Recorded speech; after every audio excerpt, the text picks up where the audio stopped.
Hello, Hello, how you doing this evening? I'm good. Shawn Campbell from the Community Board, District Manager. Nice to meet you. Same. Do you have a presentation? Are you going to be, do you want to test drive it before other people jump on? Absolutely.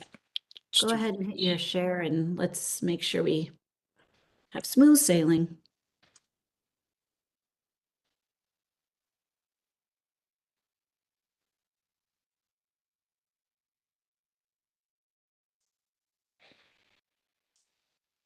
How's it looking? Yep. Yep. It still has like the frame around it, so if you want to do full screen, that'll look better. Yeah. Is it? Uh-huh. Beautiful. There it is. Cool. I always think it's weird that people don't come on to the very last minute and make me nervous, but the the chairs are reaching out with questions today, so I know they'll be here. There's a competing meeting at Borough Hall that some of my board members are on, so we won't have as full a group as I was expecting. But this does get recorded and then it lives on our website, so it can be reviewed by anybody who missed it in real time. That sounds great. Hello, my friend. What's going on? Well, it looks like you're going to tell me. You have 3 hours to talk about it. Oh, it's sort of a nonstop deal, huh? But we're gonna bring her over to the president. We're gonna bring her over to your place. Right on there. Yeah, With do your that. Do that. Um, I'd be happy to come your way. I'd be happy to host and make coffee and tea and whatnot. So just let me know. But the whole world is crazy. I was talking to friends and we're talking about you get to a point in your career where things are supposed to get easier, and that didn't happen. It just Huh. it just Like shape shifts. I always ask the same question. I'm sorry, Amir, if I'm busted into you. Do you remember your grandmother? Yes. Who replaced her in this generation? Yeah, I know this is your favorite question, Well, I and asked you and already. yeah. Amir's Um, cut. It is a generation. Amir's generation. Right, Amir? I hear you. It's a great question. Every time you ask it, Right or wrong? They knew how to raise children. yeah. I'm a child of immigrants. There's no way to teach that. You just got to live that experience. I gotta tell you a fair story. I like how you said that. I I like how went you said to that. somebody invited me to their house in Bay Ridge. It was Christmas Eve. I walked in there. He had a Christmas tree. It must have been worth like $2,000. He had locomotives. They all sat down for dinner.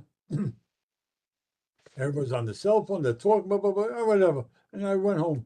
He calls me the next day. He says, Douglas, I see you weren't really interested. So I said, if you want my truth, I'll tell you the truth. I was born in an apartment house. I had a lot of Christian friends.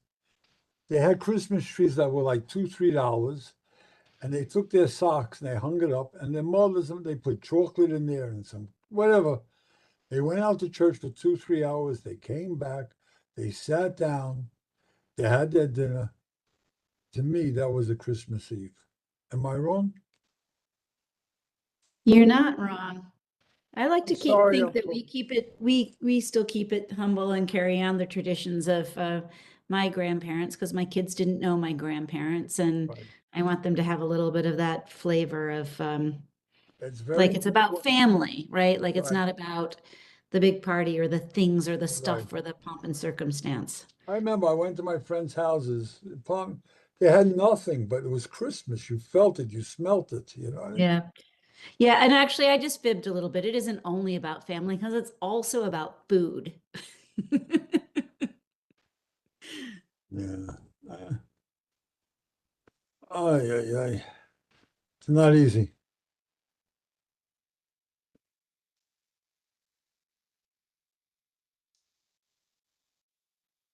Remember Alan Burke? Of course, I have a picture of him in my office, and our conference room is called the Elvin M. Burke Conference Room. He was a So real I can't forget gentleman. him even if I wanted to, but he was a mensch. Who was And I'm in the touch with his wife, Judy who was the Brandwein. She's community lovely. lady before you? What was her name?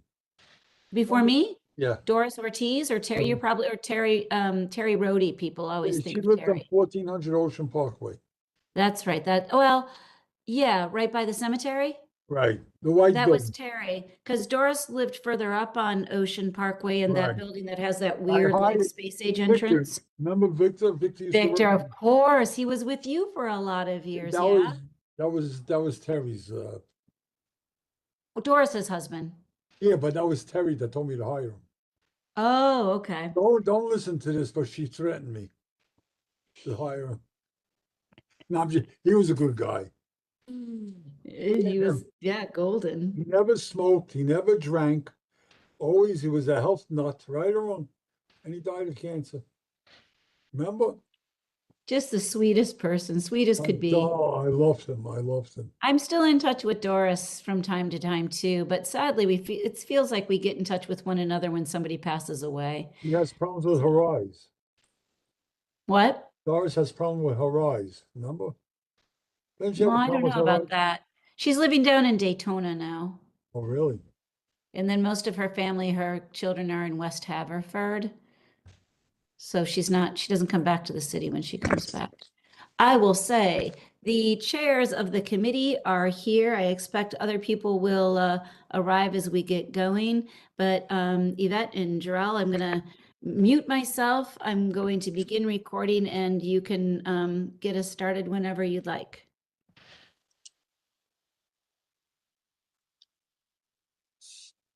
All right, sounds good. Good evening, everyone. Thank you for taking out your time, joining our very last Human Service Committee call. It might be the last one, but it isn't. Okay, it isn't. I foresee future meetings, but it's the last one for this month. Okay, the last month. No, it's just been a while since we've had one. We've had a lot of collab meetings with other committees. So, but nevertheless, I'm Jarrell Gray, co-chair of the Human Service Committee, along with we've got Claire Jean. You want to say hello?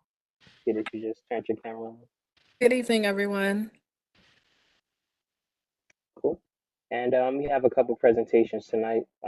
First from the Maimonides Medical Center, speaking about their partnership with New York City Health and Hospitals. And we have Douglas Jablin, apology if I mispronounced, as well as Amir Abadi. Perfect. Yes. So I'll kick it off to you. Douglas, why don't you start us off? I work for Amir. He's my boss. No, but Amir, he's very good. He speaks beautiful. After he speaks, you'll understand why he's going to do my funeral when I die. Go on, yeah. Well, let me give Douglas a proper introduction. Douglas is Mr. Maimonides. He's been a part of this hospital for 50 years. If you've ever had an experience with this hospital, Douglas is the reason that experience was wonderful. I am a student of Douglas, trying my best to learn anything I can from the man, but I'm here to help educate the board about some conversations we're having regarding our partnership with health and hospitals. And Douglas is here to just make sure I do a good job. No, you're the best. I appreciate you, Douglas. All right, so let me share my screen. I have a PowerPoint. We'll go over it, and then I'll open it up for some questions. So, all right. Can everyone see my screen? Should have a nice blue PowerPoint presentation up. Yes. Beautiful. So again, my name is Amir. I'm the Director of Community and Government Relations. I'm joined by the great Douglas Jablin, our Executive Vice President of Community Relations. We are with Maimonides Health, and for those who have not interacted with us, we are 3 hospitals and 80 locations across the borough of Brooklyn. Our main hospital is in Borough Park. But we also have a community hospital in Midwood, in your community board, I believe.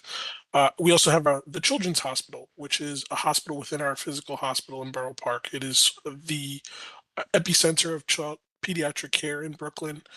Within our Children's Hospital is also Brooklyn's first pediatric trauma center, which we recently opened last year. We are an advanced stroke center. We are a level 2 trauma center for children. We have world-class cancer and breast center. We deliver 5,000 babies annually with 800,000 outpatients annually in the borough of Brooklyn. We consider ourselves a major cornerstone of Brooklyn health, which is why we want to educate the community about an important conversation you might have heard or might have seen in the papers that's underway right now. Over the past several years, safety net hospitals like our hospitals have faced significant systemic challenges.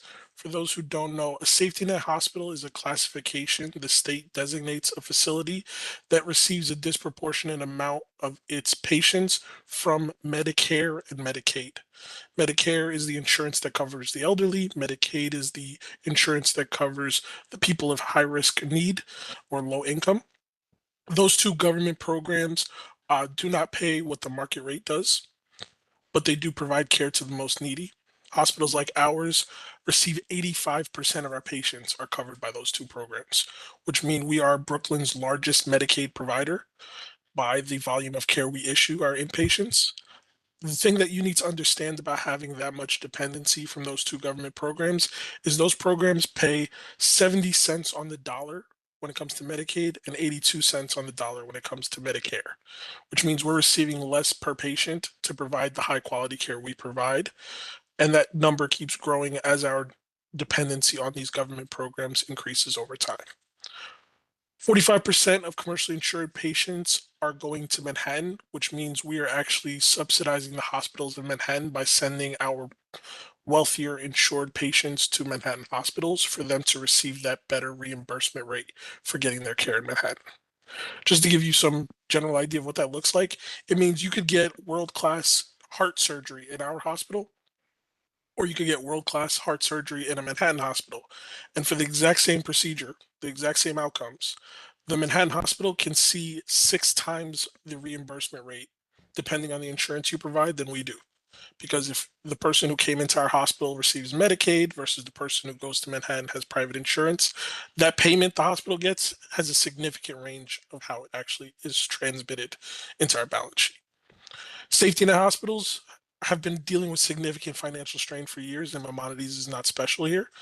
And we've been working to address this for years. And it's important to understand that this issue has not come overnight. It's something that's been building over time.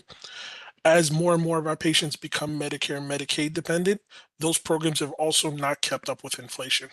As you can see by this chart, since 2006, Medicaid, private insurance costs have increased 61%, while programs that are supposed to supplement those programs, Medicare and Medicaid, have only increased moderately. Medicaid in particular has been frozen essentially, with only seeing a 7% increase over the last 20 or so years. It's important to understand this because I want you to understand that the financial outlook for our organization has been in a bad rap for years, but it is now in a crisis. Luckily, though, while all of these conversations have occurred, we've managed to continue to provide high quality care, and we've been a part of a coalition across the state trying to address this. Labor costs for providing healthcare have continued to increase. The fact that the state and the federal government have been flat with their Medicaid reimbursements has been a challenge for our ability to operate, and federal budget cuts that recently were enacted also provide us with a dire outlook for the near future. And I say all of this to explain that we're not unique. This is an issue hospitals across the country have been dealing with for some time, but we are particularly focused on addressing this issue because the quality of care we provide at Maimonides is something we're incredibly proud of. And making sure that quality of care continues has been a focus of our organization for several years now. In 2014, we were instructed by our board of directors to make a concentrated effort to find a partnership that could address this physical outlook I've mentioned. The conversation that we're going to discuss tonight is a manifestation of that research, that search we've been doing over years. And the core principles at play for that search have been making sure that any partnership we look into to address our physical challenges maintains or expands the care we provide, continues our mission to serve the community we're looking at, but doing all of that while strengthening our financial outlook in the long term. So with those core mission objectives, we've been having several conversations over years with different partners to find a partnership that is true to our values, that allows us to continue to be the organization that our community is dependent on. While we are having this conversation, while we are doing this research, we still continue to provide excellent care to the people of Brooklyn. We have managed to really invest in our infrastructure, invest in the care we provide. We're proud to say we've opened a Bay Ridge Emergency Department in 2023. We've expanded our NICU in 2024. We opened Brooklyn's only standalone children's emergency department 2025. We've maintained high patient care satisfaction scores for years. We are the #1 children's hospital in the country, top 1% nationally in survival rates, incredible accreditations across the board. So I want you to understand that the juxtaposition of our financial challenges has not impacted our ability to provide quality care. And it is because of that that we have decided to continue this conversation with a partnership. The thing that made this partnership unique to any other partnership proposals we've considered is the state. The state has decided to intervene to encourage this partnership by providing a $2.2 billion state transformation grant, which will cover operating costs and capital improvement costs if Maimonides and Health and Hospitals furthers this partnership. Now, that is 2.2 billion over 5 years that can be invested in significant improvements this hospital needs and to provide a level of budget stability we have not seen in years. The most important thing that patients would see from this, in our opinion, is the implementation of Epic. For those who've ever attended Maimonides Clinic, we have 14 different medical record systems. It is a dated system, but the impact that has on patients is your experience is lagging because your doctor, your lab, your secretary scheduling your appointments are talking on multiple different systems. The standard now is Epic. It is a standard that most medical facilities use that our hospital has struggled to invest in. The cornerstone of this grant is investing for us to be integrated into the Health and Hospitals Epic network. We're hoping, we know actually, based off of experience and based off of the fact that we've seen it across the healthcare sector, that once Epic is integrated into a hospital's network, the patient experience, the doctor's experience, the staff's experience is streamlined because they're all speaking the same language across platforms. So we're very excited to have Epic as the cornerstone of the capital improvements we're going to see, as well as the financial stability this grant provides us as an organization to plan our improvements in a more strategic way than we've been able to do. Another important thing to understand about this partnership that's unique is as a safety net hospital, we do not get reimbursed what a public hospital gets reimbursed. It's a little technical, but basically because Health and Hospitals is a public hospital, when they receive a Medicare or Medicaid patient, they actually get a better reimbursement rate for those patients than even we do. By going under the umbrella of Health and Hospitals, that comes out to an additional $100 million of revenue we will see by providing the exact same care that we do now. That's a significant increase in our bottom line on top of the grant that I mentioned. This is a reason why this conversation is is something that we're very interested in pursuing and that we're very optimistic will get done. With all of this stability of funding, with this grant, with this increased revenue stream, thanks to being a public hospital at the end of this process, we are looking to be the place where Health and Hospitals directs its specialty care. Right now, Health and Hospitals does not have the network of cardiac thoracic surgeons or the world-renowned cancer treatment facility that we have. And by becoming a part of the Health and Hospitals family, our specialty care can see an influx of Health and Hospital patients. That will be another form of another way that the people of Brooklyn will see streamlined care. They won't have to go to Manhattan for their care. Health and Hospitals will be directing people to the services that are provided right here in Brooklyn. We also believe that they share our values, and that's an important thing that we've been pursuing. The money here is an important thing, but it is not the ultimate thing. Doctors are providing high quality care for the people who need it, and we want to make sure we're a part of a system that values that. And that is an important thing that the public hospital system has demonstrated to us, and we will continue to use that shared goal to march forward in partnership with Health and Hospitals. Our partnership with them allows us to coordinate care across their networks. It allows us to invest in our equipment, in our facilities, and our staff's capacity, and it allows our specialties to get access to a network of patients that they would not have available if we remained a private hospital. All of this means that we are currently in conversations, and those conversations are pretty far along and they're looking promising, with the goal of having a finalized transaction for the state to approve by April 1st of this year.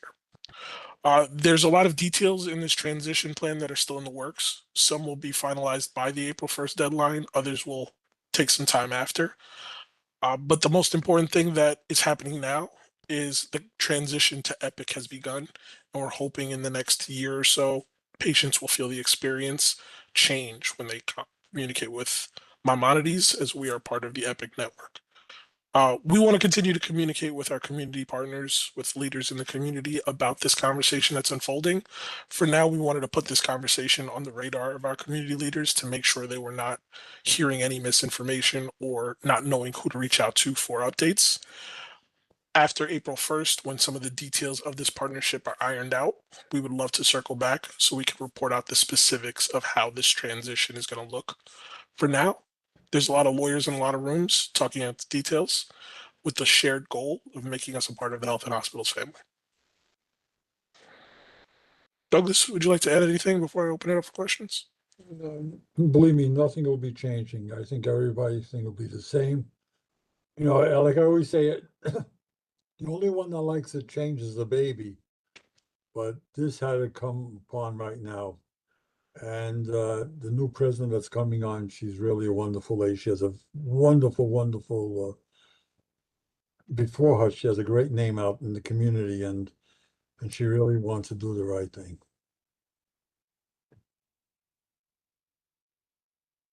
Yes, and just to add to what Douglas said, we just named the new CEO who will be taking over if this does finalize today.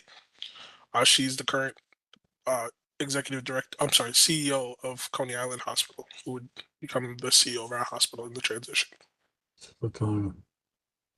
And she has a great reputation. People really like, I got a lot of phone calls from A to Z, and they really were complimenting. She really cares for the patient and the families. So, are there any questions? Well, seems like a lot of exciting stuff going over at Maimonides. And Douglas, I see why Amir is going to be speaking at your funeral. That was a very clear presentation, so I appreciate that.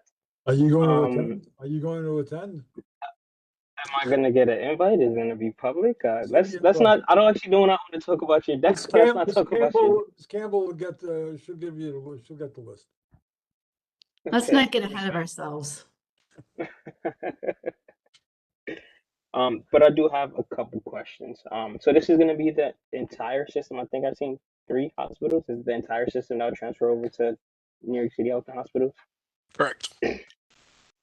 And then my second question is, after April 1st, barring any delays, does transition just happen like automatically? Do you automatically be a part of the New York Health and Hospital system, and then like the funding and everything comes through, or there will be like a timeline for you to officially transfer over? Great question. So April 1st will give us the timeline for it to transfer over. It won't all happen seamlessly. Essential services would transfer over on April 1st. For example, payroll, things like that. And that's the focus. We want to make that April 1st deadline so the essential things can be done first, and then some of the other details will work itself out in the timeline that we'll be ready to announce after April 1st. And what this transition looks like, there's a lot of details still getting worked out, so I don't want to dive into the weeds when the weeds have still not been developed yet. So, great question. We're a great Oh, hospital, but they want to make it greater. That's the whole situation. And financial stability is the biggest challenge we've had as a hospital. We've done a lot without the stability of knowing what the next check looks like. This provides us with a level of financial stability we haven't had as an organization for years. okay, thank you. I see Board Member Valentin.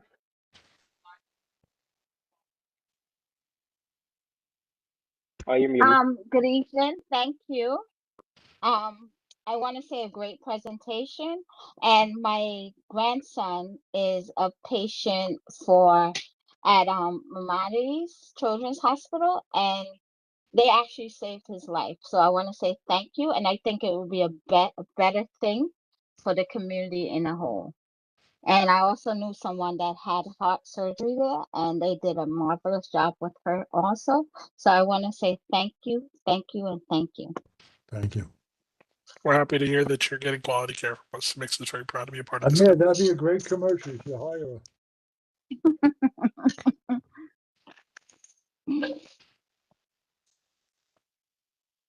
It depends on how much you're paying. Okay.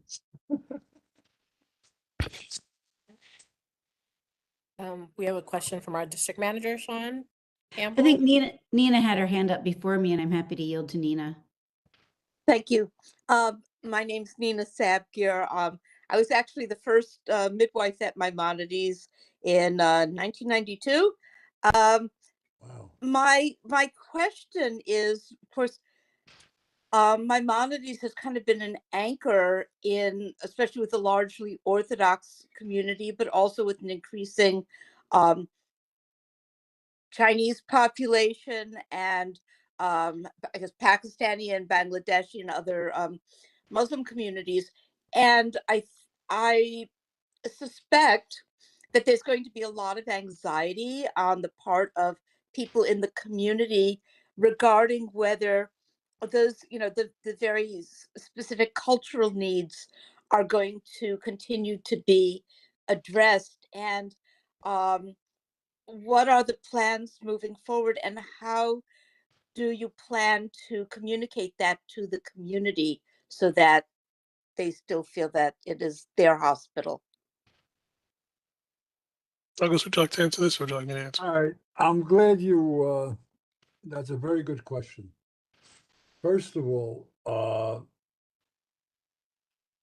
we speak almost 160 languages at the hospital.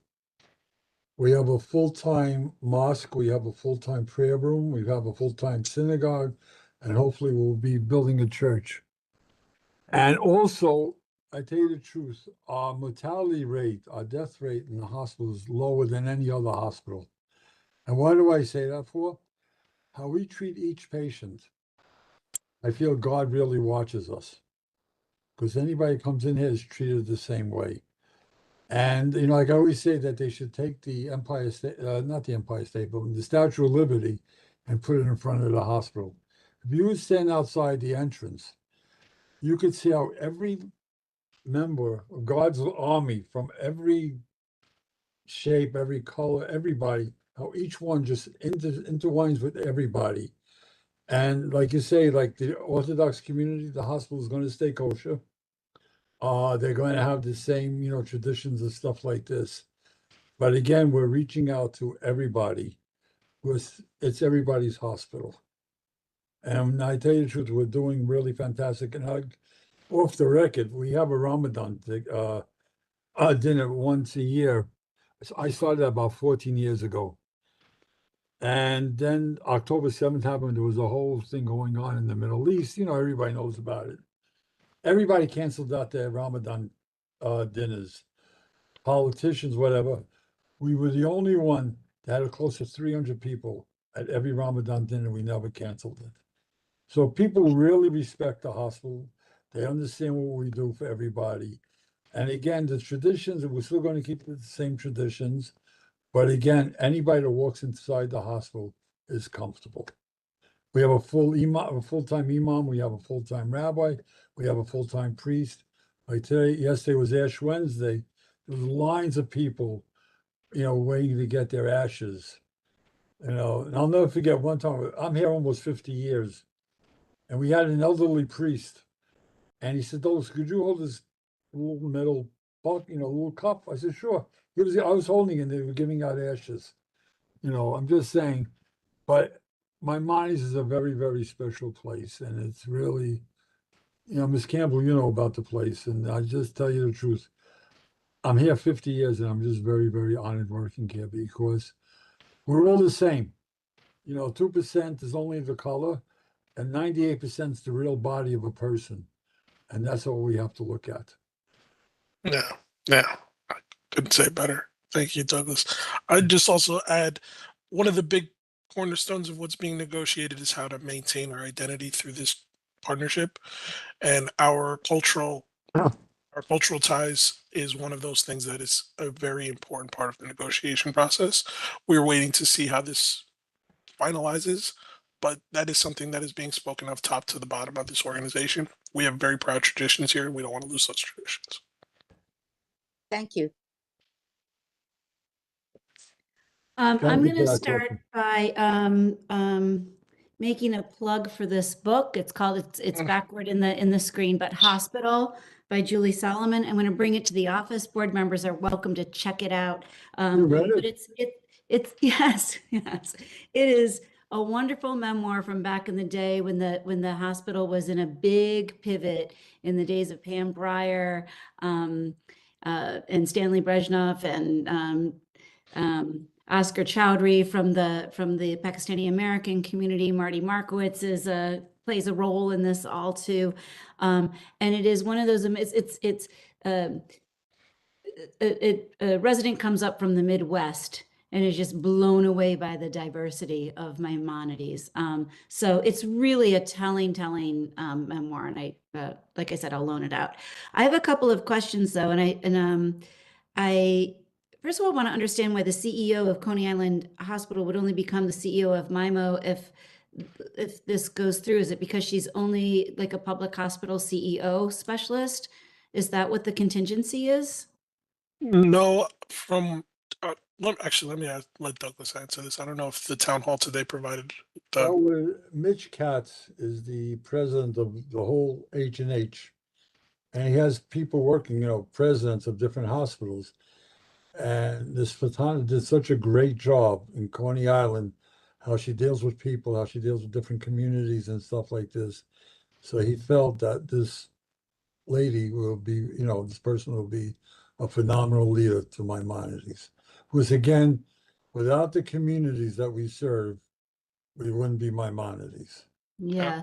Okay, cool. But anytime somebody new is coming in, not anytime, but it usually suggests that somebody else is leaving. And so could you talk about whether or not like staff losses, will there be more staff losses or more staff gains or just staff shuffling Yeah. with the change? So C-suite is what I think we could focus on in this conversation. There will be some changes in our executive leadership. That is something we all expect. The actual rank and file staff will not see any changes. The nurses, the doctors, the other staff outside of the C-suite have all been given guarantees that there will be no changes. All labor agreements are being committed to. The non-union staff have a window of time where their jobs are guaranteed just to allow a seamless transition of the leadership. And is there going to be a change in the utilization of the what we call the community campus on Kings Highway? The plan is to have Community- continuous care throughout this process. That is the shared goal of both organizations. They are not trying to change us, they are trying to incorporate us into their family. Preserving our identity through the process is our shared goal because it is not our care is not the problem, our finances are. And simply by being a part of their network, our finances will be improved. So our care does not need to change at all. With Okay, that shared goal, how to do that is what's being discussed. there are a couple of variance applications and approvals at the community hospital. I'm going to just call it that for ease. Building. And so, let's stay in touch about whether or not this change slows anything down, hurries, anything up, because some variance approvals are already sort of with Department of City Planning. And then finally, I'm gonna hold your feet to the fire a little bit because as Jarrell pointed out as soon as you concluded, there's a lot of exciting things and you did a great job of highlighting the positive benefits of this change. But what are the downsides? What were sort of the pressure points and downsides, and what hurdles do you still see having to get over? And then, of course, how could we help? Yeah, I think the biggest hurdle is creating seamless transition here. This is something that the city of New York hasn't done in 30 years, I think was the last time Health and Hospitals incorporated another hospital into its network. So we're breaking quite a bit of ground, and making this transition as seamless as possible has been one of the things that we're continuing to discuss. And it's one of the reasons we're actually doing more community engagement than we would do on a normal basis, because we want to hear feedback about what people are feeling, what people are seeing on the outside, because there's a pretty massive conversation happening internally about how to preserve our organization. So people on the outside looking in, telling us what they're seeing, what they're feeling, what they're experiencing, that's an important perspective for us. Okay, you could have come here sooner, though. I mean, I'm glad that you're here now, but you have been having these conversations for a long, long time. And if April 2026 is sort of your essential service shift date, it's not that it's not it doesn't feel that early. So I more totally and agree. sooner in the future. Thank you. Yes, we would love to be back before the summertime, so I will circle back to you on that once there's more details about how this partnership looks. But I agree with you. This actually came out of left field for us. The governor put us in a grant application that it was like a shot in the dark for us. But once that grant lined up, this $2.2 billion, it's such a game changer to us financially. All green lights ahead in this process because of it. That we didn't find out about that until November. So thank you. I think there's still one hand He's got a raised. commercial lady who wants to say something. Yeah. So what about the nurse to staff ratio? Is that gonna change? How, and if so, how? Yes, there are going to be no changes to any of our labor agreements. So the nurses just did their contract with us a month ago, I think. That Mhm. agreement will be honored throughout this transition. Okay, Also, thank you. also 11.99 is going to stay the same also. Awesome. And our doctors too. We have a few questions from a board member in the chat. So the first question is this partnership driven primarily by financial pressures? Yes, we've been pursuing partnerships for years because of the financial pressures. Okay. Next question is how will debt, capital improvements, and operating losses be handled? Could you clarify the question? I'm not sure, but I'll ask our board member, Osman Nizi, to please clarify the second question while I ask her third question. The third question is, are there state or federal initiatives tied to this collaboration? Yeah, so the state transformation grants is the main financing mechanism that's making this such a financially promising program for us. It's a 5-year, $2.2 billion investment in both operational support and capital support. Uh, on the federal side, it's actually the opposite of that, in that the recent reforms to Medicare, the recent reforms to Medicaid and other insurance coverage has made the financing for us even more challenging in the near future. So we are now in a position where we are more eager to have these conversations than we were just a few years ago, simply because our dependency on Medicaid is going to cause us a tougher time financially in the next couple of years than we originally projected. Thank you. And our chair, Carl Henry Cesar. Carl? Thank you so much, Yvette. Folks, good evening. Thank you so much for this, Amir and Douglas. Yeah, so my question is regarding the 2.2 billion from the state. And so I apologize in advance for this question. The 2.2 billion over 5 years, is that guaranteed? So basically it doesn't matter what the state fiscal outlook is for the next 5 years, that is guaranteed money, or is it for now it's 2.2 billion, but next fiscal year, maybe it has to be revised down 2 billion minus whatever's been paid out, right? That's my question. Is it locked in, or is it like, Great this question. is what we want, subject to rosy picture, right? That's it. Great question. This is a grant. It's a contract the state is signing with us if we go through this process. So we're making a partnership agreement with the state and with health and hospitals that this partnership, we are satisfying our end, the state will satisfy their end by providing us with this funding. It's the same thing. It's the same type of commitment you would get if you were a vendor with the state. A grant is a contract the state signs with us. Thank you. So that's locked in for the 5 years. Okay, Yes. got it. Thank you. If approved. So the key is the April Oh, 1st yes. deadline is the, Okay, so understood. Got it. Oh, so then follow-up question. So then pending that April 1st like approval, would that impact the value, or it's just, hey, that just impacts the start date of the disbursement of the funds, right? Like whether it's April 1st or later, that just impacts the disbursement date, for lack of a better term. yeah, so the key is on April 1st, we have to prove everything we applied is going to happen. And one of the first things in our application was we will be a part of the Health and Hospitals family. And until we are a part of the Health and Hospitals family, we're not getting anything from the state. Great Right. question. Thank you for that clarity. I appreciate that. Okay. And I have clarity on the previous questions from before around debt.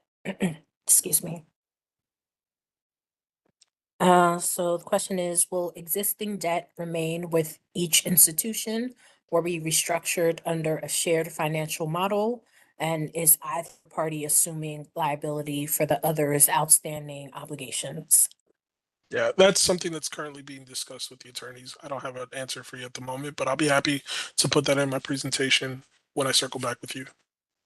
Okay, and then a follow-up, is there a shared capital planning strategy for the next 5 to 10 years? Yeah, If one equity operates at a deficit, how will that be addressed? Will there be pooled revenues or separate, financial reporting?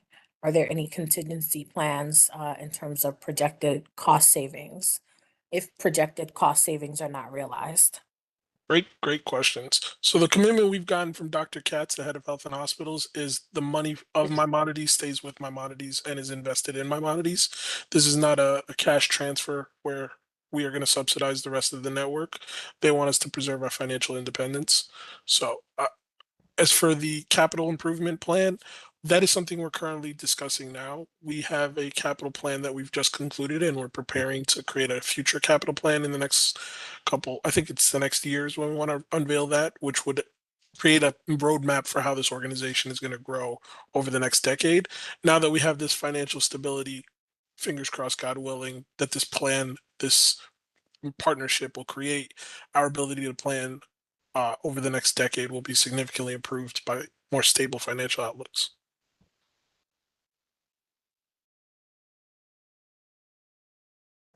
Sean, go ahead.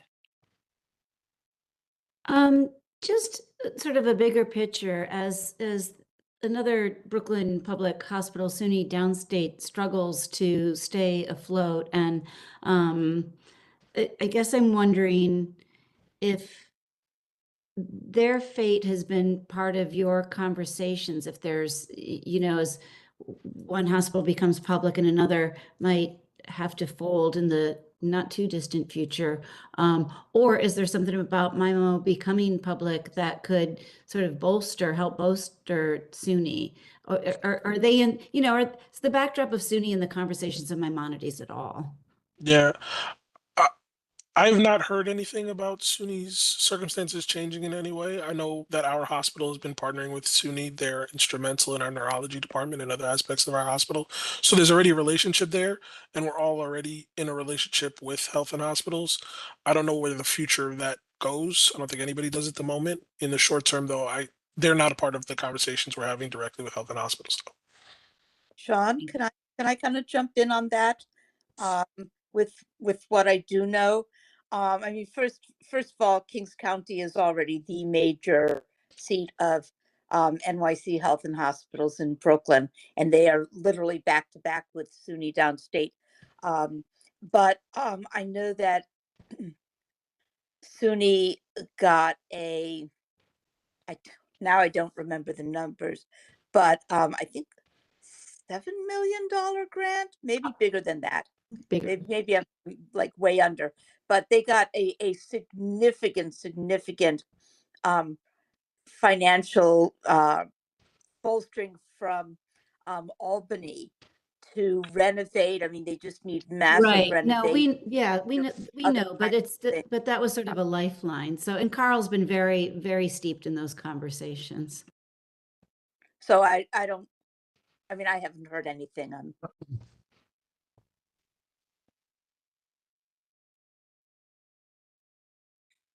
And we have another question in the chat from board member Nuzzi. In regards to community health, does this mean that Maimonides will begin to accept New York City care recipients as clients, especially for behavioral health? Yes, that's one of the the aspects of our conversation that we're still having. There's certain commitments that health and hospitals has generated regarding what insurance they receive that we're still working out. So yet another thing that I will circle back to you at a later time regarding.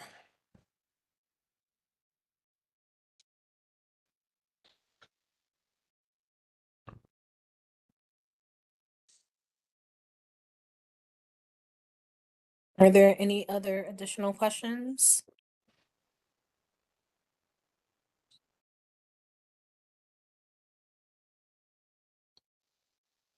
May I just say one thing? Sure. You have to compliment your district manager. She really worries about everybody. She's really on top. You're very lucky to have her.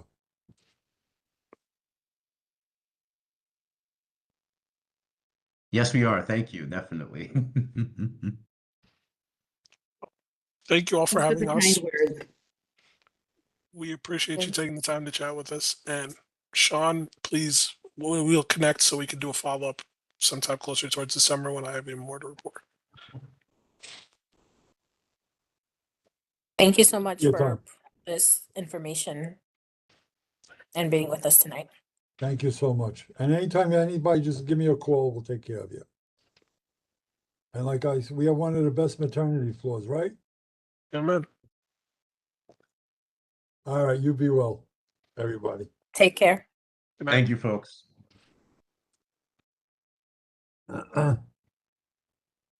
So now we will have our second presentation, which is on free tax prep. As everyone knows, it's tax season and other services provided by the Department of Consumer and Worker Protection. Is our presenter Ali Bavid? Yes, I'm here. Thank you so much, On? Yvette. Welcome. Yeah, but I'm having some tech issues, but let's see if we can work it out. Okay. I will try presenting now and let's see if it shows up. I am doing it from my phone right now, but let's see. It should work.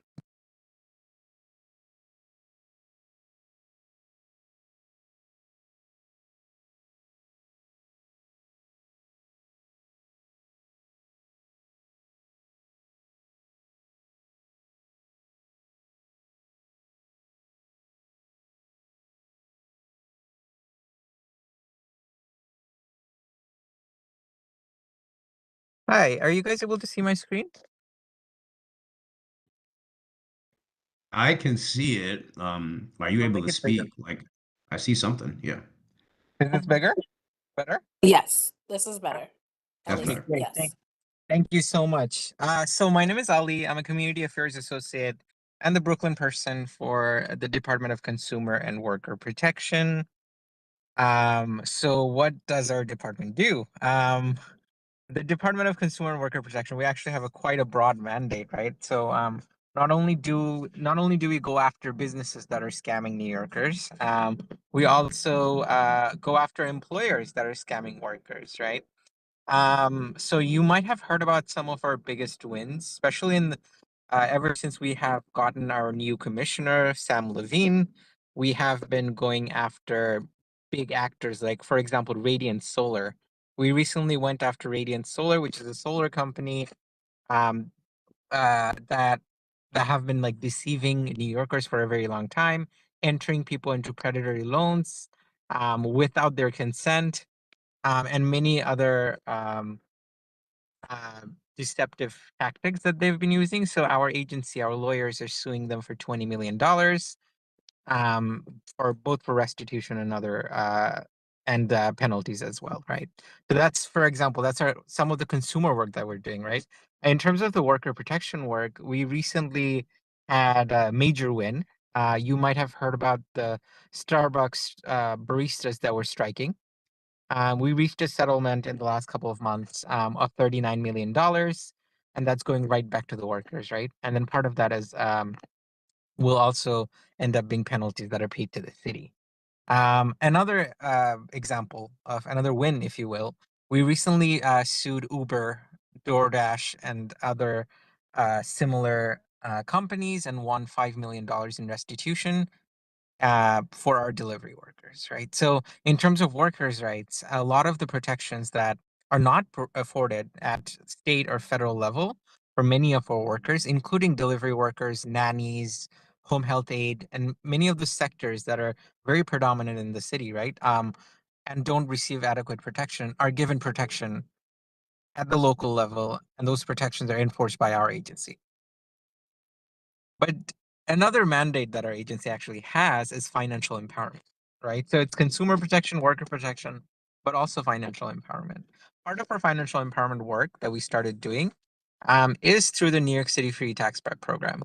Some of you might remember me speaking, but the free tax prep program started as a way to help build wealth for working class New Yorkers and also help protect them from predatory commercial tax preparers, right? This is something we see very often. Complaints that we receive, people that we interact with, a lot of immigrant community members, as well as working class community members, share horror stories about getting scammed, right? One story I heard last week, delivery worker who he's been filing taxes for a while now, but last year, his filer took uh the entirety of $4,000 that he was going to receive. Um, and these are the kind of stories we kept hearing, right? So we DCWP on our legal end, we go after a lot of these commercial actors that are violating the rights of people, right? Violating consumers and their rights. But then this program really started as a way to make a direct impact, uh, keep people away from those predatory tactics altogether, right? The way this program works is that our department provides grant to organizations that are willing to become hosts, right? So some of our organization that we work with are Grow Brooklyn, Center for Family Life, Arriva, Urban Upbound. Those are some of the big names that we have. Single Stop being another one. Um, so those are our main organizations that we fund to train our volunteers. So this is a volunteer run program. The tax filers, the individuals that people are going to see if they make an appointment, are our volunteer tax preparers, right? But our volunteer tax preparers are rigorously trained. They're IRS VITA certified, and they also receive supervision from our staff members as well. This program really it the good thing about it is it amplifies the amount of money, right? It yields a massive return because all of our staff members are paid for sure, right? But and the grant that is that the organizations are receiving. However, the volunteers, they multiply the impact we're making. So last year we helped 100,000 New Yorkers file their taxes, saving a grand total of $33 million last year. And this year we're hoping to break that. So partly why we're reaching out to community members and raising awareness about the program. There are eligibility requirements. So if you are a family with dependents, that income is $97,000 or less. And then if you're a single filer, that in order to be eligible, you need to make $68,000 or less. Part of the part of what our program hopes to offer to people um, is successfully claiming the credit that they can claim. Um, the most important one being earned income tax credit. That's very important. Many scholars call it the largest anti-poverty program in the nation. Um, but there are 800,000 New Yorkers who qualify for earned income tax credit, but many of them, hundreds of thousands of them, do not claim that credit, right? So part of the goal is bring a lot of the federal money that is out there in forms of that can be received in forms of tax refund are not being claimed, and so we want to access that pool of money and give it back to the working class families of New York. um, those are the general requirements. Our programs are confidential. Any conversation that is happening with a volunteer tax preparer stays with the volunteer tax preparer. Um, our program is also available to people regardless of immigration status. I'll get more into that afterwards. There are various ways you can file your taxes with us. Vast majority of our program is in-person tax prep, where you sit down with a volunteer preparer, you bring all your documents, you do your tax return, you file your tax return together. We also have drop-off service. So the other services sort of grew out of in-person based on the needs of the communities that we were hearing. Um, so drop-off service is really for individuals who might not have the time or the opportunity to sit down with a tax preparer. So the way it works is you'll collect all your documents, you'll make an appointment for drop-off, you'll drop it off. A volunteer preparer will fill out your tax return, and then you'll come pick it up. and answer any questions in that sort of exit appointment, if you will. There's also a virtual tax prep option. It's been really popular with our younger generation, if you will, but also for folks who might have disabilities and are unable to leave their home. So virtual tax prep option sort of opens up a new avenue of accessibility for people who might not be able to leave their home. And then finally, we have assisted self-preparation. If you want to do your own taxes, that is totally fine. You can file using our software. But the good thing about using our software will be that you'll have someone on the phone that you can call or email to ask for help. All right. And so these are the documents that are needed when you file with us. The first one being a photo ID. We accept ID NYC. As well as tax ID, that could be social security number or ITIN number. So this is where we help immigrant community members as well, regardless of whether they have a social security card or not. If they want to file ITIN with one of our providers, that's something we can help them with as well. You'll also need to bring proof of income. That could be W-2, 1098, 1099, or income and child expense and expense records if you have that. One important thing to note, we also have business owners year around. We have specialized centers, specialized providers that help small business owners. But there is eligibility requirement for that as well. If you're small business owners, your expense need to be less than $250,000. Childcare expenses, again, to get a bigger refund, people should bring receipts of daycare and other things that they are other college tuition for kids and things like that. They should bring to their appointments. Bank account and routing number are more important than ever. IRS is phasing out paper checks, so people who are again, something our department does as well is we have the Office of Financial Empowerment that actually studies New York City. We have in many neighborhoods we have a large unbanked population. That becomes an issue when people do not have relationship with the financial institution, when they don't have a bank account. So we're encouraging people to make a bank account, to create a bank account so they can receive their refund in a timely fashion. And then signatures of both spouses are needed if they're filing a joint return. We strive to make all of our services language accessible. So while I only speak Bengali and English, there are our providers speak various different languages. They speak Spanish, Arabic, French, Haitian Creole, Russian, and many, many others, right? So when you visit our website and click on a location, it will show you the language that our provider can um, give services in. This is the portion where we help our small business owners, self-employed individuals as well. Anything from so small business owners, if you are aware, they have to make quarterly estimated payments, filings, right? That's something we can help with. And that for small business owners can mean thousands of dollars a year. We have specialist site, particularly one in Grove, Brooklyn, which is in Flatbush, offers this service year round. Sunset Park has Center for Family Life, which also offers services for small businesses year around. And we have over 140 sites for personal taxes. But a lot of these sites will close after April, but our business sites remain open year around. We also help host workshops, create toolkits for businesses. Part of our agency also licenses over 45,000 businesses. Anything from tow truck companies to your 99-cent store gets in some form is licensed by us and regulated by us. We want to make following these regulations easier. So our website actually has templates, templates, for example, how should a sales sign look? How should a refund policy look? We have templates for that to make it easier for small business owners to follow the regulations the city imposes.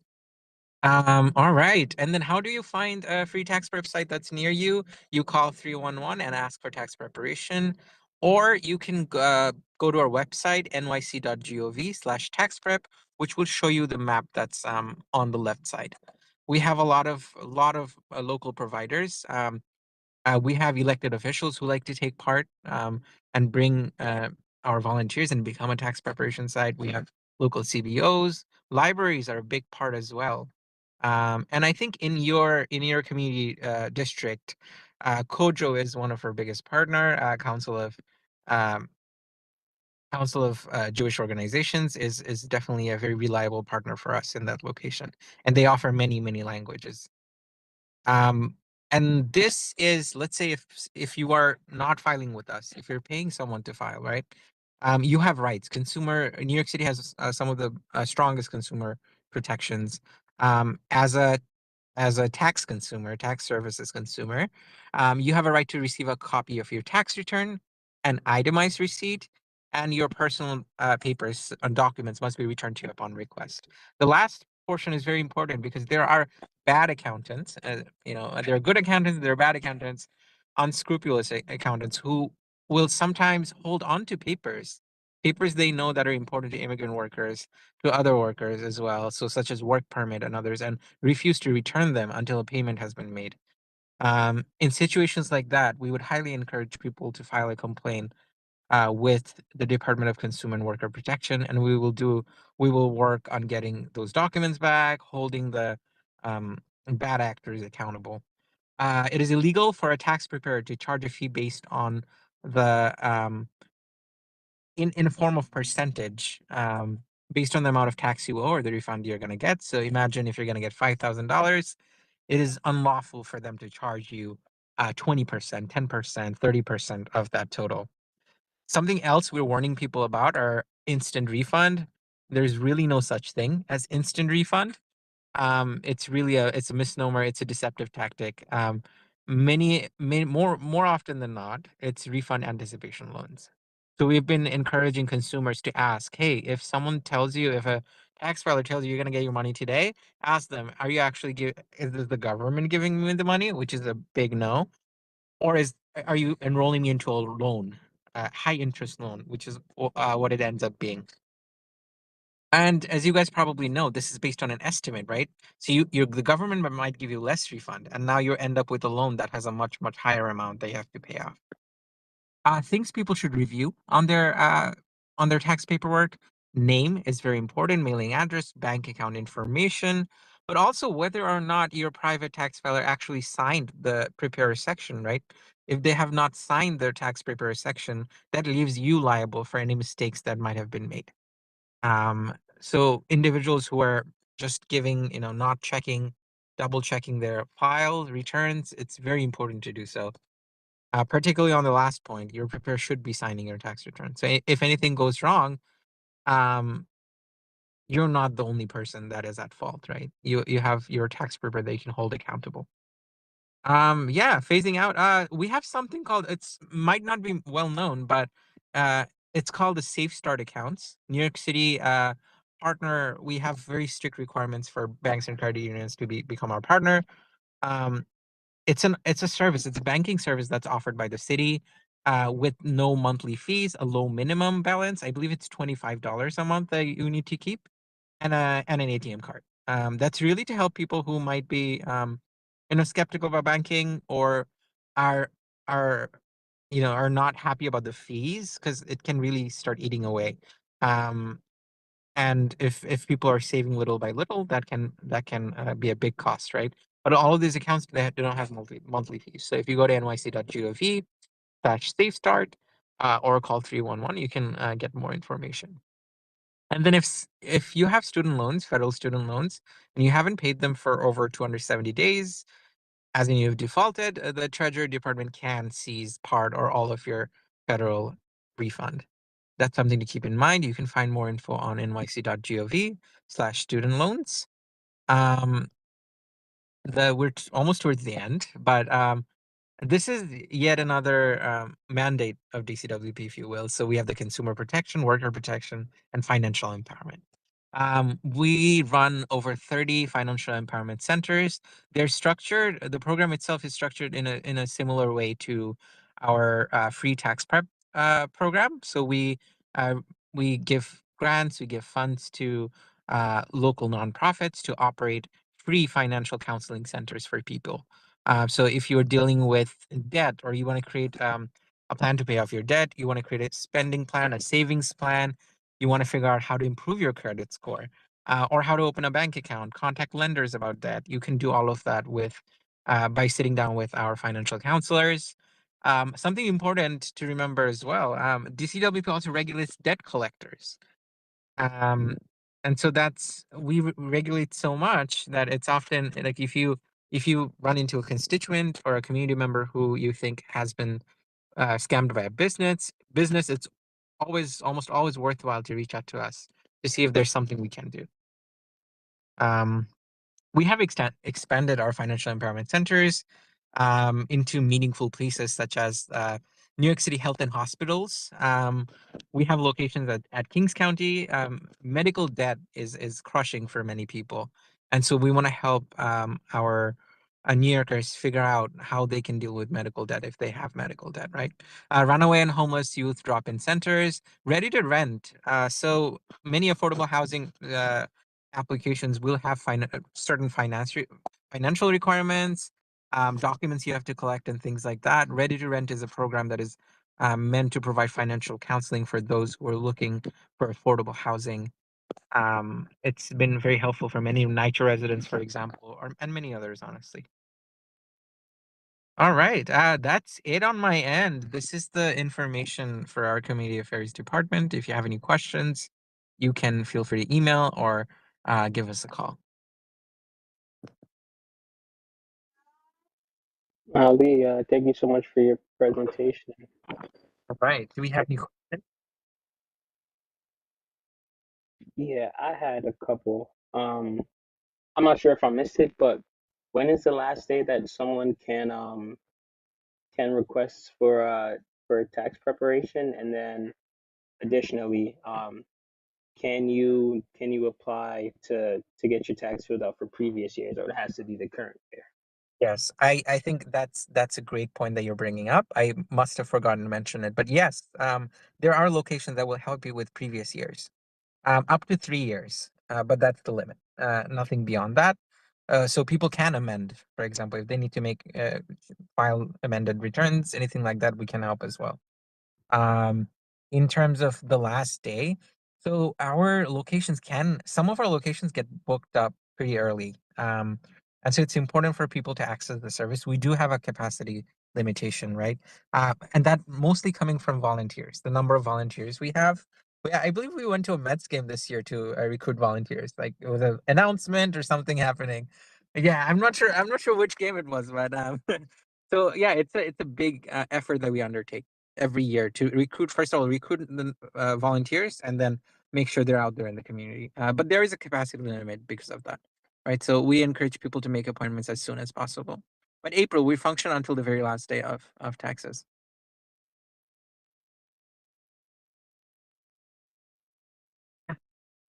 Oh, did you have a question? Or See, we have a question from our chair, and then we'll go to Nina, our committee member. So Carl?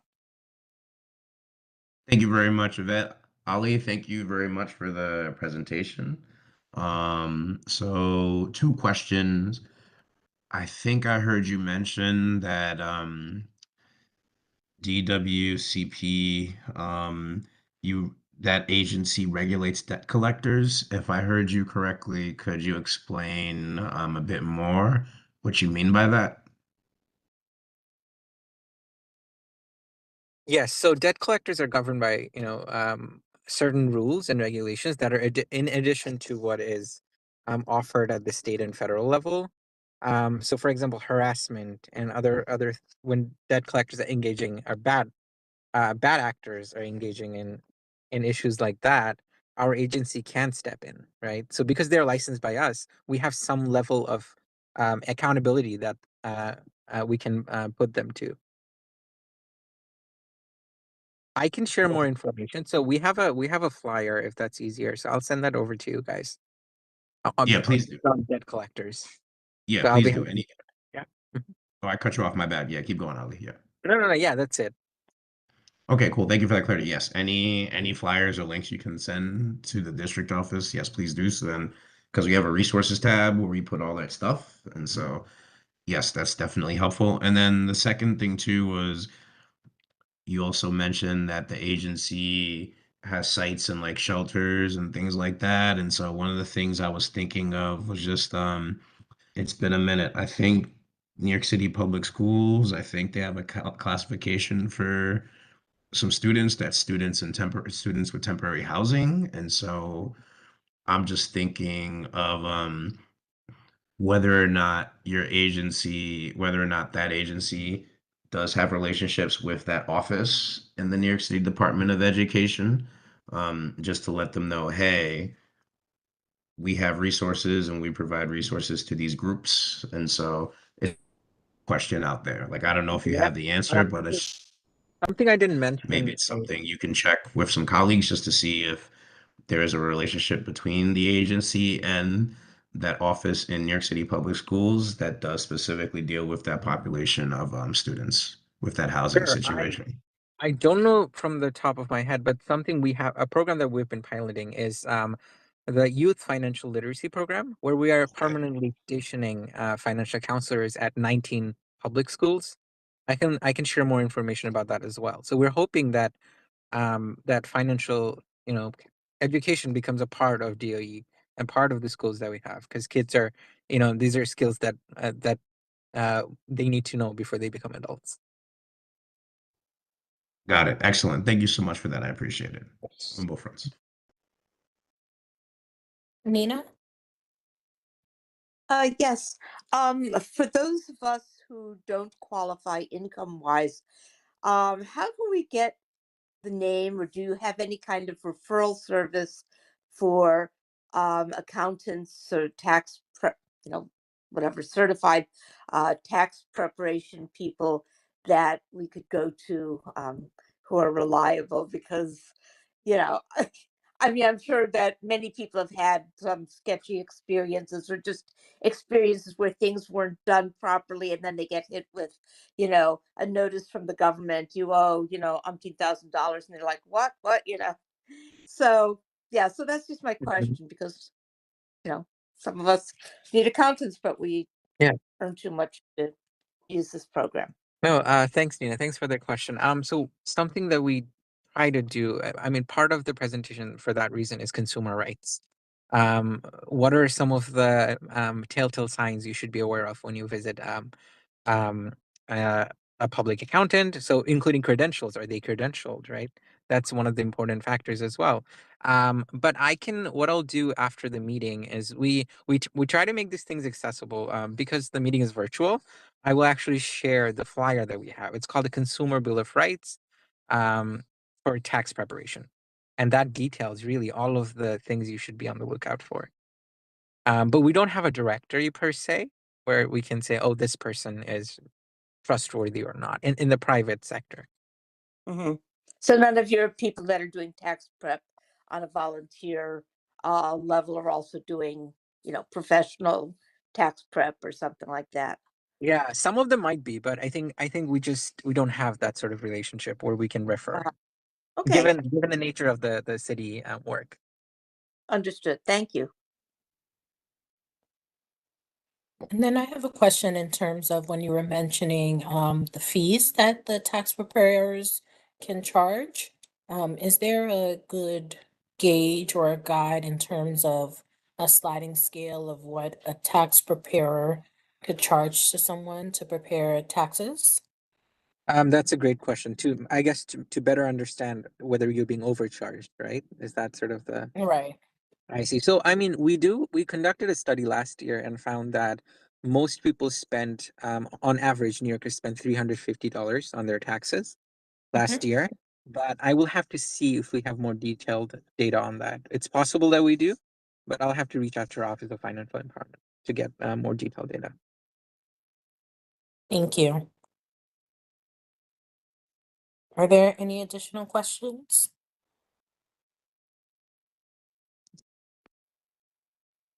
Just quickly, Ollie, we'll make sure that we have a invitation to the youth conference out to you. I just looked, I thought If you want to come to our youth conference on March 11th, 3:30 to 6:30 at the Flatbush Y, we get about 300 to 400 young people between the ages of 14 and 21. And if it's something that you think you all at DCWP could cover in order to expose them to your financial literacy programs for teens, it could be a great opportunity for you and for young people. Yeah, absolutely. I'm happy to be there. You mentioned March 11th, so I'll put it down. We can have the discussion later too, if that's Yep, easier. I'll email you the registration and you know where to find That- me with any That's questions. perfect. Yes, Cool, that's thank perfect. you. We our engagement outreach team is very aware of the different demographics that we assist, right? So we have special flyers, special engagement materials for example, our older adults. We have also for younger adults. We also have for immigrants. We tend to try to aim our resources in a strategic way.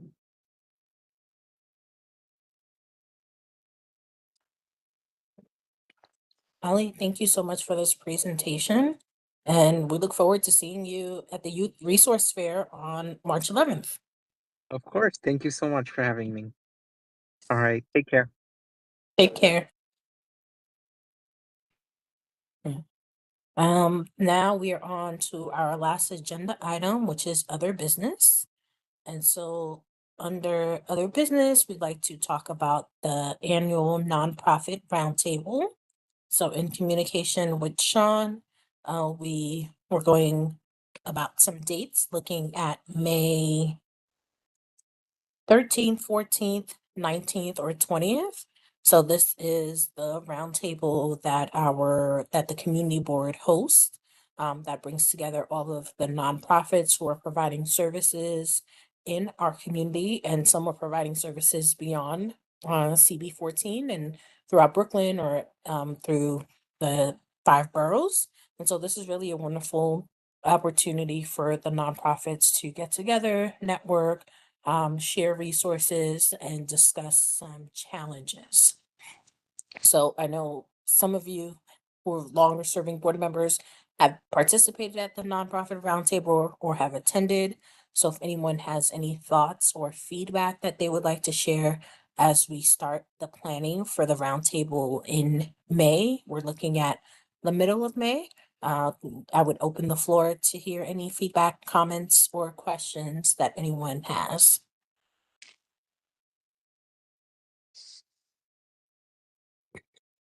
Sure. And so I participated, yes, I've participated for the past 2 years. And by participate, I meant like I was basically an MC. I said hello, I thank folks for coming, and then I sat back and I let the professionals professional, if you will. And so I think the things that went well that I saw was having a theme and having some person come in and speak to that theme. And so last year we were graced with Michael Cedillo, who's the executive director of the Mayor's Office of Nonprofit Services. 2 years ago, I'm forgetting this individual's name, but I believe she came from One Brooklyn, and she was talking about like fundraising and the way that they look at that stuff. So I thought that was a good idea, and I'm putting that out there. That's something to discuss to continue that, where I have a keynote speaker who discusses something that touches the nonprofits regardless of their services. And then after that's done, then yes, I thought it was good to have the groups, the kind of breakout groups where the various services were talking with each other and discussing some of the challenges and the successes that they're experiencing. So I like that structure. I think that's something good to build off of. And so I'm putting that out there because as the discussions for this move forward, it's just my opinion, right? There's just three things that from where I sat, I thought those went well. So that's something that when the discussions do start to be deeper about the planning for this, those could be three launch points and decide if you want to just run with those or tweak something there and not tweak anything at all. But those are three things that I did see that I thought did stand out to me that they did work well. Thank you so much, Carl. And I second everything that you just said. I think it's really great when we started having like the theme so that we can have like a topic and focus of the day and have the speakers speak to that theme and have some opportunity for the nonprofits to, break up and connect and network amongst each other and talk about some of their wins and challenges. Yeah, definitely. Probably, I think the best part of the nonprofits that I've been to, which is, I don't know, 3 or 4. I don't remember at this point. I know Shawn and I just talked a little bit because I asked what the plans were, and I think one of the concerns that we had was, as lovely as OHL was, it was a little cramped. Yeah. So what, if anything has moved forward in terms of looking for a place. Wayne Rosenfeld's more than happy. Actually, he was sad to not host us, so he's happy to be asked to host us again. And yeah, space-wise, it just works out. It was cramped at OHEL. It wasn't conducive to the breakout rooms. I only did it because they paid for lunch, and Wayne can't pay for lunch, so I have to figure out the budget to pay Dovie Zeitlin for catering it, but. Um, you know, I think back at EMJC, if everybody here is amenable, I'll pursue that conversation and nail down a date with Wayne. And those were the dates that he did have clear. What were those dates again, Shawn? I'm sorry, I didn't get them. It's May 13th, 14th, 19th, and 20th. And frankly, the 12th could be on there as well. It's just that was the very day after our board meeting. So maybe I was being selfish and thinking about my own fatigue. But 11th, 12th, 13th, 18th might be okay if we wanted a Monday. Mondays just feel weird. 18, 19, 20. And then we're getting close to Shavuos, which begins, I think, the night of the 22nd. Yeah, what days of the week are like the 13th, 14th? 13th is Wednesday, 14th is Thursday. The 19th is Tuesday, the 20th is Wednesday. And then brainstorm on some good keynote speakers. I mean, I'll put my antennas up. I feel like sometimes, like throughout the year, I think of something comes my way and I think they'd be a good keynote, and I stash them in a certain pocket in my calendar. So I'll explore that pocket and see what I've stashed there. But we could always have the mayor's office of nonprofit to see if under the new administration there's a shift or a pivot in that. But if we wanted to do something brand new and fresh out of the box, we'll need to brainstorm on that.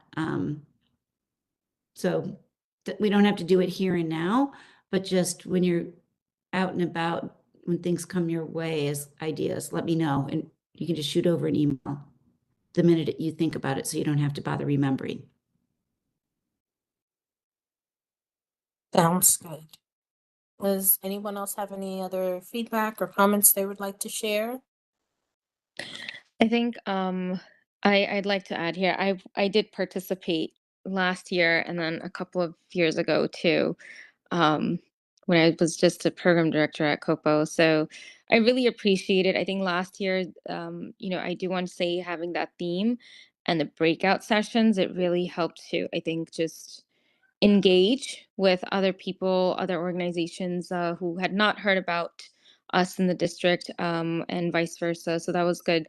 I think for this year, my suggestion would be if we can, I guess, highlight some data, like a community snapshot of like what the data is telling us in the district, like a short presentation about um, the demands and trends of, I mean, there's been a lot of food pantries that have opened up, youth mental health referrals, case management volume increases, with NYC Aging's recent, grant for the community districts, they had changed that around. And then also just the housing instability trends.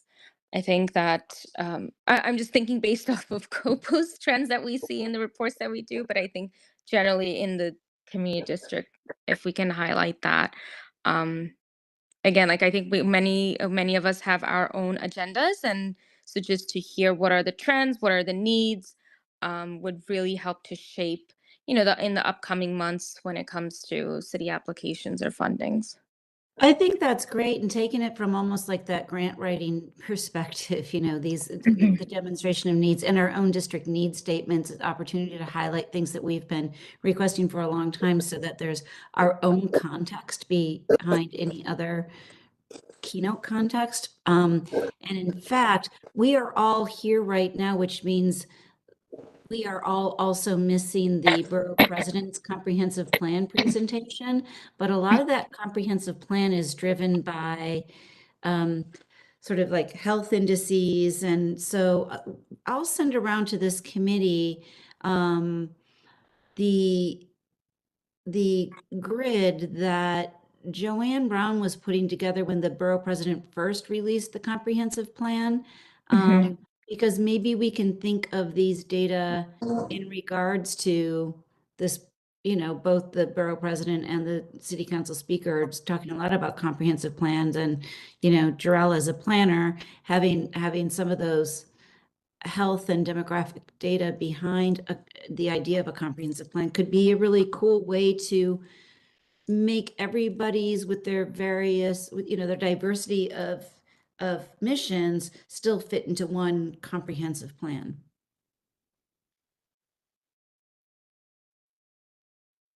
But definitely, community snapshot, heard.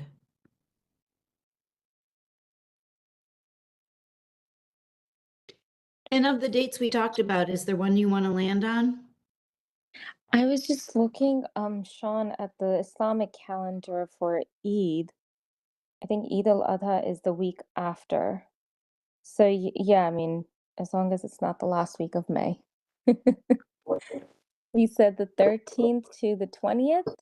Was that what you said, Yvette? I'm sorry. Yes. Potentially But the 12th to the 20th. But also then there's still fasting.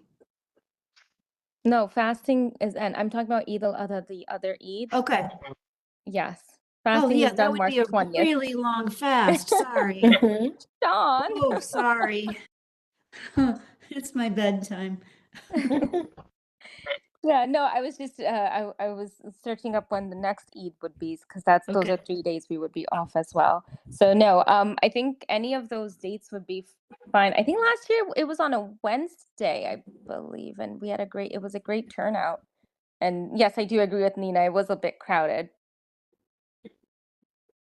Oh, I have another question for the committee. Not last year, but the year before, when we had the breakout tables, we engaged the committee members and other interested board members. So each table had a board member facilitator. Not every table needed that because people sort of like dove in and just chatted without being facilitated. But I kind of think it's a cool way to engage more board members in the workings of this event. So, but that's just me. I mean, if we feel like will board members be like, this is cool, I want to do it, or like, ugh, another imposition or another obligation on this board that I already go to 3 meetings a month for? Well, I'd hop to that. I would say yes, but that's me.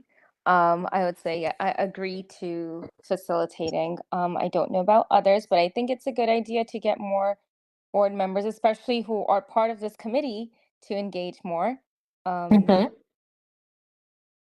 So yeah, why not at least throw it out to the committee members and see if they are able to commit. And many of us do run, we are part of nonprofits, so we are attending. I know, like, Mr. Rosby usually sends me to attend, or someone from our team. So Yeah, I think we definitely should broadcast it out. I think we could do that. Just put a feeler out during our next board meeting and the next couple board meetings, and then I know the district office would send an email just to all of our board members seeing who would RSVP. In terms of dates, I'm good for any date except the 20th because that is my girlfriend's graduation. That is very, very important. You can't miss that. I'm Let's gonna, I guess, stick my neck out of here. I'm not with Human Services Committee, and I haven't heard yet whether my application for reappointment has been accepted yet. But I guess I'm assuming that I'll still be with the board. I certainly have no problem making a day to come and be a board member, to just, I don't know, be a body there, another member from the community. Nina, I consider you a Human Service Committee member emeritus, so. agreed. Oh, thank you. Okay, so Shawn, the 13th does not work for me. we're narrowing it down. It's either Thursday the 14th or Tuesday the 19th. I don't, if this matters or not, the 14th is a board meeting week, and the 19th is a week that no other committee meetings would be scheduled, so. That sounds Maybe the 19th then, right? That would make more sense. yeah, I like that. May 19th, everyone's fresh. Okay, I'm gonna pin that down with Wayne Rosenfeld. We'll do it. I have to look back at the hours of this one. I can't remember. It starts early. It's like 10 to 1, right? Something like that, yeah. Mhm. Yeah, Okay. it's midday. And That's why then we have lunch. So it's like the keynote speaker, Q&A, time for lunch, and then the breakouts are while people are eating, and then come back and your share outs from the breakouts. Mhm. right. And in terms of lunch, Shawn, you said that that's already covered? No, that I said it, I moved it to OHEL last year because they offered to cover it. And so, Oh, okay. Well, but maybe that if we're concerned with budgetary restraints, would be starting it a little bit earlier and doing kind of a breakfasty thing with like coffee and juices and whatever. It's a lot less expensive than having, you know, meat sandwiches and things like that. Just a thought. yeah, we can consider that, but I think we can also probably just waiting to see if we're getting another council member allotment. So that's the reason why I'm nervous about it. But assuming that comes through, we should be okay. And then Dovey Zeitland is always good to us. I also thought about, asking people to brown bag it, but then you have to worry about it is a kosher facility, and if people don't tend to have kosher food in their cupboards like what we're doing there. So I think just relying Yep. on Dovey is probably the easiest thing to do, Mhm. and he'll work with us our budget, budget wise. He can maybe charge us a teeny tiny amount for this, with the idea that in the next fiscal year we'll do something that he can kind of overcharge for in order to balance it out. Mhm. Could also put out business cards, plug himself a little bit. Why not? I mean, I would offer, we have a couple has their commissary kitchen, so we can offer the halal food option there. I don't know how open they would be to have halal food in their location. It's an issue, unfortunately. Yeah. It is. It's Yeah. not the Thank same. you, the Ozma. I feel But like we've leaned on Copo so hard for the youth conference. I feel my start feels funny. No, that's Government should be giving nonprofits money, not taking nonprofit money for government. It's pretty ugly right now, I think. for sure. But thank you. We'll make it work. We always do. yes, got it. No worries. In terms of last thing, just invitation for keynote speakers. I think there were Shawn, one year there was something about like grant writing. I know there was funders, like how to do funding, but there was one year, I don't remember which year it was when I attended a few years ago. There was a keynote speaker who spoke about grant writing, and I think a lot of the smaller nonprofits who do attend don't really have a grant writer, and so that is something that we can look into. Yeah, I'll look back through. We've had Foundation Library before. We've had the Nonprofit Network before. We've Yeah. had Lawyers Alliance before. I can see who was, we can repeat somebody if they weren't here just last year, kind of go back into the vault. But I also just feel like so many new dynamic nonprofit support groups have kind of sprung up. And so, yeah, but just everybody give it a think and share thoughts. You got it. Okay, great. Let's see, someone write something in the chat. Oh, it's Carl. Okay. Yes. Okay.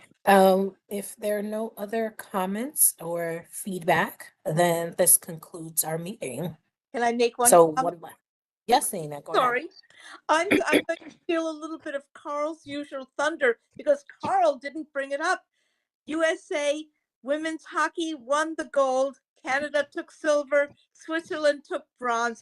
And it was a magnificent game. Well played by both sides. So Nina, I wasn't gonna steal your thunder. I'm glad you brought that up because if you hadn't, I was gonna say something because I know you love hockey.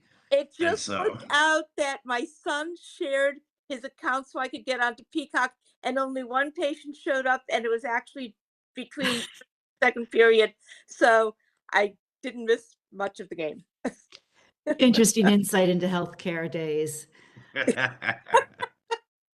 It doesn't usually happen, but I play ice hockey, and so I'm a little crazy when it comes to that. Cool. So Thank you, everybody. great meeting. Thank you. Thank you Great as Have a good well, night. folks. Good night. Good Have night. a Have a good good weekend. night. Have a good night, folks.